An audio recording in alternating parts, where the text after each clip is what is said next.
En el marco del centenario de la radio, estamos organizando este ciclo de entrevistas con conductores en la Facultad de Ciencias Sociales de la Universidad Nacional de Lomas de Zamora. Y hoy tenemos el placer de estar con Víctor Hugo Morales. Víctor Hugo, muchas gracias por recibirnos. Me meto rápido en el tema. Quería primero que nos cuentes qué significa para vos la radio. ¿Qué es la radio en tu vida? El arte de imaginar, sobre todo. La radio trabaja con lo más lindo que tiene el ser humano, desde mi punto de vista, que es la imaginación. La creación de imágenes a través de la palabra y la construcción de parte del receptor. Me parece un juego verdaderamente formidable. Yo, la mujer más linda de mi vida, la conocí a través de la radio sin haberla visto nunca. La voz me parece que es un transmisor formidable de las sensaciones con las que construimos esas imágenes. Así que valoro particularmente la radio por ese lado, por el del poder que otorga al ser humano de imaginar. Si recorres los recuerdos, ¿cuáles fueron tus primeros contactos con la radio? Más allá de lo profesional, digo. ¿Venía de una familia que escuchaba radio? ¿Eras de escuchar cuando joven? La radio es mi tiempo. Yo nací al mundo en época dorada de la radio. El primer recuerdo que tengo es escuchando novelas de Radio Porteño de Buenos Aires al mediodía, novelas de Héctor Bates, me acuerdo. Y ya eso me empezaba a fascinar. Después a la noche, cuando volvía del colegio y de hacer deportes y demás, mis padres siempre escuchaban programas de humor o de tangos o de buenas noticias. Había un muy bello programa que se llamaba Las Buenas Noticias de un producto de azúcar. Y esto construye mi primera fantasía. Después llegan ya los radioteatros más elaborados, como los Radio El Mundo y de Radio Carve de Buenos Aires y Montevideo respectivamente, porque yo vivía exactamente a mitad de camino de Buenos Aires y Montevideo, a la misma distancia. Entonces las radios de la Argentina llegaban perfectamente, como aquí muchas emisoras uruguayas también entran en la Argentina. Y esto era lo que iba armando mi admiración por el mundo de la radio, mi fascinación. A los 15 años trabajé para una empresa de parlantes en mi pueblo, hubo un concurso, lo gané y estuve trabajando ahí 3 meses, pero me iba a Colonia. Cuando llegué a Colonia se me ocurrió ir a pedir trabajo en una radio y tuve mucha suerte porque a los 16 años empecé en este mundo maravilloso. Y en ese inicio, a los 16 años, ¿quiénes fueron tus referentes? ¿Quiénes fueron los que te acompañaron a dar esos primeros pasos en la radio? ¿Qué recordás? Yo tengo muy fuertemente incorporadas a mi vida las voces de Hilda Bernard, Oscar Casco, Atilio Marinelli, Julio César Barton, Fernando Ciro. Actores, Juan Casanovas en el caso de Uruguay, Carlos Solé, Fioravanti, los relatores deportivos. Me parece que eran las figuras descollantes de aquel tiempo y que a mí me han ayudado. Inmediatamente tomé contacto con Ariel Delgado, que llegó a Radio Colonia en aquel momento. Después, cuando empecé a relatar fútbol, lo hice con Enzo Ardigó, con Dante Panzeri. Estaba Juan Carlos Rousselot manejando el equipo, era el relator principal, y yo empecé, era un muchacho de 18 años en aquel momento. Y de ahí viene toda la historia. ¿Esa etapa fue del Mundo, la que me estás contando? No, esa parte fue en Radio Colonia. En Colonia. 1967. Y en el 81 llegás al Mundo. Yo después me voy a Montevideo durante 10 años, porque en principio había querido seguir mi carrera de abogacía, pero me atrapó la radio, los viajes. Y en el 81, cuando me vengo para aquí, empiezo en El Mundo, después Mitre, después Radio Argentina, después Continental y por último la 750. ¿Cómo fue ese momento del año 81, transición, retirada de la dictadura, que ya empezaba a acercarse la democracia? ¿Cómo se vivía la radio en aquel momento? Yo no me acuerdo de grandes prohibiciones, pero el tema es que nosotros estábamos en deportes. Claro. Así que no conozco qué línea se bajaba, porque todas las emisoras estaban en manos de representantes de las Fuerzas Armadas. Sí. Así que nosotros teníamos, hacia el año 81-82, en realidad la dictadura estaba en decadencia total. En el 82 la guerra de Malvinas tiene que ver justamente con que ellos pensaron repuntar con Malvinas. Sí. Esa es una forma aviesa de haberlo intentado. Pero yo recuerdo que en el año 82 nosotros teníamos algo que se llamaba Cada Loco con su tema. Ibarra, Niembro, Paenza, Araujo, yo, cada uno de nosotros tomaba un tema, muchas veces vinculado a la política, y lo dejaba allí picando, lo decía con mucha fuerza. Y marcó una etapa muy importante, era antes de los partidos. Cada loco con su tema, fulano de tal. Y él largaba 3 minutos de algo que era su tema, que podía ser una película, podía ser una cuestión política, una cuestión algo fuera económica. del deporte. Era fuera del deporte y era de meter una quilla, por lo menos, bastante importante. Yo te diría que fuera de la revista Humor, lo que más recuerdo de esa forma de hacer periodismo asumiendo un compromiso era la de Sport 80, así se llamaba el grupo. Sí, sí. Y en esa época, ¿qué recordás de la función que cobró o el valor que cobró la radio durante la Guerra de Malvinas? ¿Qué función para vos tuvo en aquel momento? ¿Cómo fue la cobertura? Y amplísima y repleta de mentiras. Posiblemente inevitables. Hay que estar siendo el animador de un programa que te traiga la información de la agencia oficial que dice que derribaron no sé cuántos barcos enemigos, etcétera, que vamos ganando la guerra, etcétera.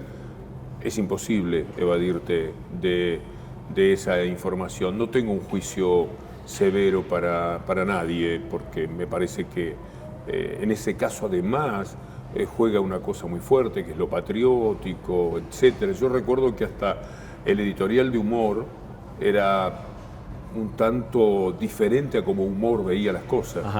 Aún sabiendo todos que la guerra se había planteado en función del interés que tenía la dictadura de retomar el poder que estaba perdiendo, que se le estaba desvaneciendo por razones económicas. Yo llego a la Argentina en el año 81, en esa segunda incursión, porque yo ya había estado aquí, y lo primero que me sucede es que se cae la tablita de Martínez de Oz. Yo venía ganando un dinero muy importante y se diluyó en ese momento. Y había una disconformidad formidable con la economía que estaba al manejo. Tiempos de neoliberalismo, lo que pasa siempre, neoliberalismo que se cae a pedazos, que deja a la gente pedaleando en el aire con hambre y con muchísimos problemas. La verdad es que para mí significó un golpe muy duro, porque yo en Uruguay no era un muchacho desconocido, sino que era un profesional en toda la línea, que ganaba muy buen dinero, que tenía muy buena posición. A mí me sacó de allí la sensación que tenía de que se había agotado mi relación con la dictadura. Las pequeñas cosas, y ahora lo he corroborado, hay un archivo que se pidió a la dictadura uruguaya muy interesante de leer y muy tenebroso también, de cómo me seguían, de cómo me observaban y de cómo tomaban nota de todo lo que decía de una manera crítica. Pero yo, en aquel momento para mí eso era algo que estaba en el aire, que solamente yo veía. Me meten preso en determinado momento, iban Niembro y Paenza a verme, a visitarme, porque eran amigos, y cuando me ven tan temeroso de la situación, me preguntan si me vendría a trabajar a Buenos Aires y eso es lo que hago. Ahí fue la decisión. Sí, les dije que sí, mañana me voy, les dije. Ellos vinieron a Buenos Aires, convencieron a un productor de ampliar lo que estaba haciendo solamente un programa, ellos tenían un programa nada más. Y años después pudiste confirmar aquellos temores con este archivo. Hace 7 años el gobierno uruguayo, 7 años nada más, de algo que yo sentía hace 40, el ministro Bonomi y bueno, el gobierno del Frente Amplio permitieron el acceso a los archivos que se escribían sobre cada persona. Es muy interesante. Un día me gustaría, no en el marco de una nota, no habría necesidad, mostrártelo porque como persona joven es interesante, es apasionante ver de qué manera uno puede estar observado y jugando algo más fuerte que los demás ciudadanos, porque uno está dando la cara. ¿Qué tomaban nota de lo que yo decía, de haberle dado la palabra a exiliados que estaban en Caracas en una transmisión que yo hice, no la palabra, sino los cantos de exiliados que estaban en Caracas, haber hecho campaña para ir a los Juegos Olímpicos del comunismo, y eso lo veían muy pero muy mal, decir, firmó tal contrato, viajó en tal vuelo de tal hora a Buenos Aires, una cosa en la que... Muy minucioso, ¿no? Un seguimiento... Sí, sentía que eso sucedía, pero no tanto. Y bueno, cuando llega el año 81 y esta oferta, y yo estuve preso 30 días por una tontería, una riña casi catalogada que no llegaba ni a calificar como tal, provocada evidentemente, cuando vos lees los archivos, una cosa interesante que surge es que de cada movimiento que ellos tenían en contra de mi persona, cada cosa que escribían, había algo que me pasaba. Ah, Es muy curioso, y yo había hecho fuerte campaña en los últimos meses del 79, y creo que en los primeros del 80, para los Juegos Olímpicos del 80, y curiosamente en un partido de fútbol que vamos a jugar en un barrio, se arma un tole-tole típico del común fútbol, de los partidos, común de los ¿no? partidos, y me tienen 30 días preso, claro. y yo sentía que era... Había algo más. Pero no tenía elementos, no Claro. tenía ni un solo... Me habían llevado más de una vez a declarar por cosas que decía en la radio. Como tocar timbre y salir disparando, Claro. en realidad. Yo Que nunca se lo sienta un conté. poco la marca. Yo hasta que salieron los archivos me costaba mucho contarlo, porque frente a los que dieron la vida, los que fueron torturados y todo lo demás, contar mi modesta historia de tipo el que de vez en cuando molestaban, llevándolo a declarar y teniéndolo 4 horas esperando para después tomar la declaración por alguna cosa que había dicho, siempre me pareció una falta de respeto a los que verdaderamente padecieron la dictadura. Entiendo. Víctor Hugo, bueno, una vez ya en Argentina, el deporte es lo central en tu carrera. Sí. Y hoy me parece que es inevitable no asociarte a ese gol en el Mundial 86, ¿no? En el Mundial, el partido de Argentina-Inglaterra, el segundo gol de Maradona, la descripción de ese relato. ¿Sentís que ese fue el momento más importante tuyo en la radio? ¿Es un momento que trascendió por la envergadura de lo que significó deportivamente? ¿Cómo lo evaluás? Era Diego, eran los ingleses, era un partido crucial, yo creo que el de mayor expectativa que yo haya vivido en mi vida como relator. Después vino el partido con Brasil en el 90, que también generó una especie de locura. Pero me parece que sí, que mi vida está magnificada, te diría, como relator por lo que produjo Diego tan artísticamente, con tanto genio, y que yo tuve la suerte de estar ahí y de emocionarme a nombre de la gente como tantas veces hacemos. Los relatores jugamos hacia la emoción del que nos está escuchando y de vez en cuando nos emocionamos en serio. Claro, y ese relato, ya te lo habrán preguntado esto, pero digo, ¿fue producto de la espontaneidad del momento Absolutamente. o era algo que ya tenías? El relator, el trabajo radial tiene que tener o lectura real o improvisación. No se pueden mezclar las dos cosas, mucho menos a esa velocidad. Claro. Yo confío en mi capacidad de inventiva, la he sometido muchas veces a esas exigencias, de vez en cuando he estado a punto de hacer el ridículo por las cosas que se te ocurren, fantasías que solo sirven en el momento. El entrenamiento que uno va teniendo para ciertas cosas en el relato es muy grande. Si me decía a mí el nombre de un jugador y un dato como el barrio, yo te construyo algo emocionante alrededor de ese gol que este hombre ha convertido, porque es pequeño y es luchador, porque lo hizo en un día soleado y magnífico que será inolvidable, porque su mamá está en la tribuna y lo grita con los puños apretados, porque los compañeros lo cubren como si fueran una manta de camiseta, qué sé yo, cualquier cosa podés recorrer. Es como entrenarte como me entrenaba yo de muchacho para la improvisación. Yo ponía el grabador y decía, bueno, voy a hablar 5 minutos de ese papel. Claro. Y me imponía. Es un ejercicio. Un ejercicio, bárbaro. sí. Cuanto más rápido improvisás, más fácil es, porque si yo estoy hablando ahora con vos a un ritmo normal, hay mucha censura de lo que estoy diciendo. Recuerdo cuál fue mi última palabra, mi última frase, intento no reiterarla. Es decir, trabajo con plena conciencia de lo que estoy diciendo. Cuando vos huís en palabras y corres y corres y corres, nada te está censurando, claro. Entonces sale cualquier cosa. Es peligroso, pero si tenés entrenamiento, más o menos podés evitar ese ridículo al que muchísimas veces me asomé.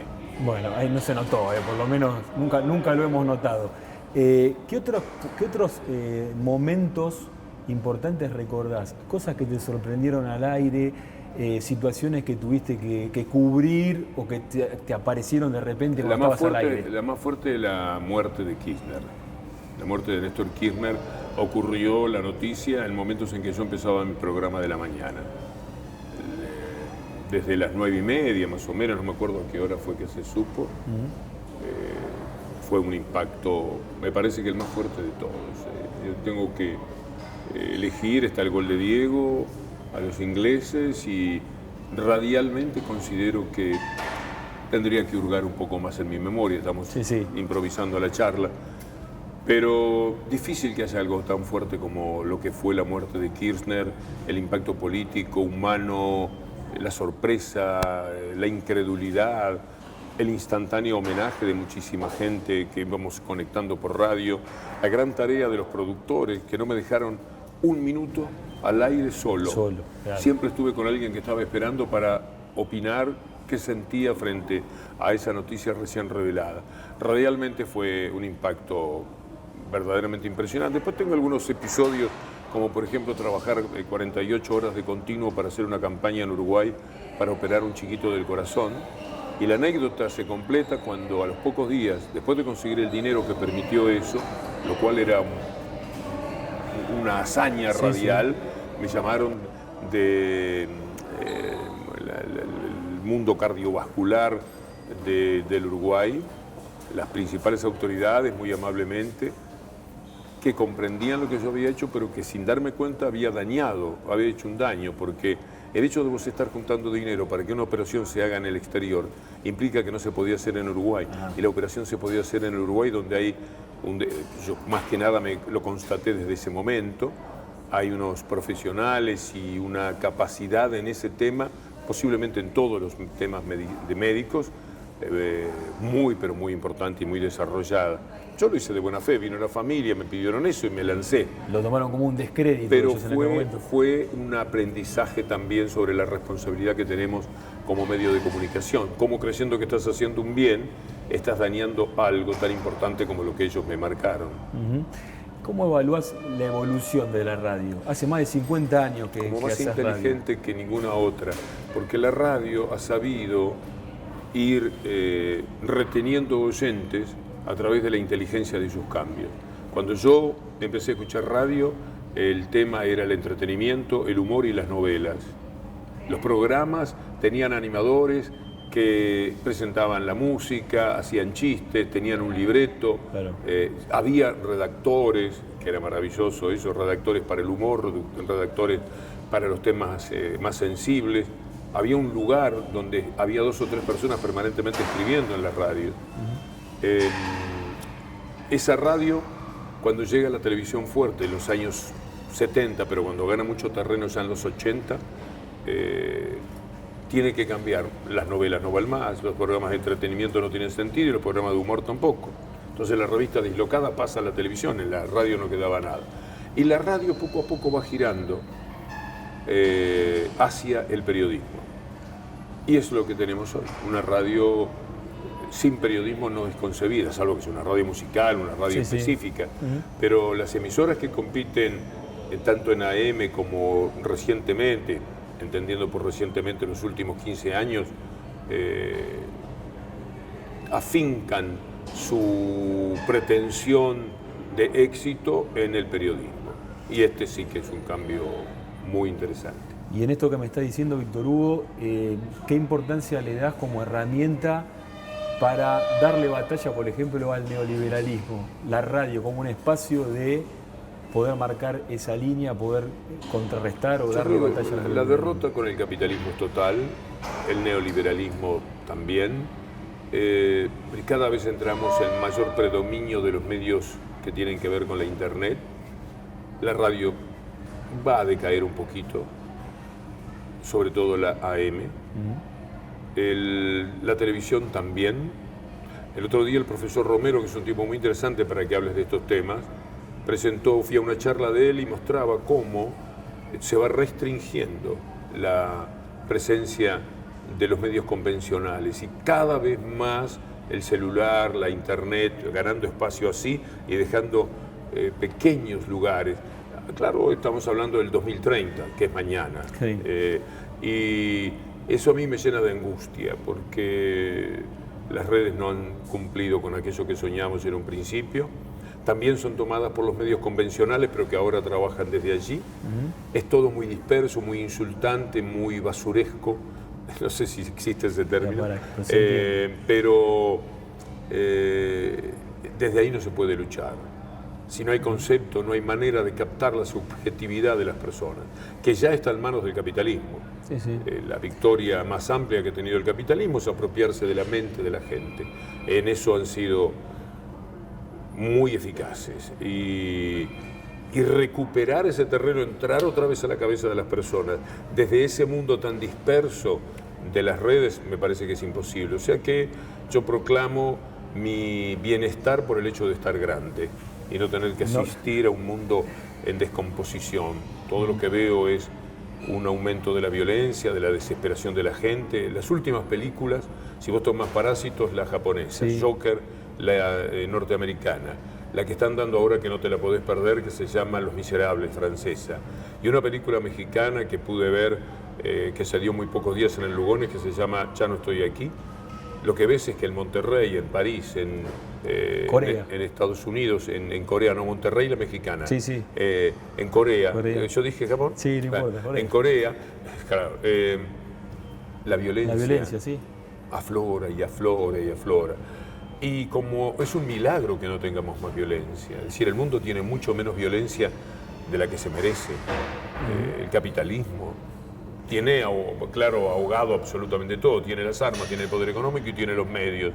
Salir a pelear contra eso lo puede hacer el delincuente convencional que sale a jugarse la vida en cada incursión que hace tratando de rescatar para sí lo que de antemano le han robado a todo el mundo. Las corporaciones, que son el bicho más infecto de la historia de la humanidad, y los seguidores de esas corporaciones hagan lo que hagan en su vida cotidiana. ¿Ves un futuro complicado para la radio, ¿no? Para la radio, digo, respecto a estas nuevas tecnologías, ¿ves que le va a costar adaptarse? Como la radio cambió cuando apareció la televisión, recién lo hablábamos, digo, ¿tendrá herramientas para sobrevivir a estas nuevas tecnologías, para adaptarse, para buscar su nuevo camino? Yo creo que en términos relativos tiene más elementos que la televisión para subsistir. Sobrevive. La radio es una comodidad, no te exige otra cosa que poner el oído. En tu casa, mientras haces las cosas, en el auto. También es verdad que mucha gente ha sustituido por la televisión, esa gente que deja la televisión prendida porque cree que de esa manera está acompañada, lo cual marca que todavía está más sola de lo que piensa esa persona. La radio tiene maneras de sobrevivir.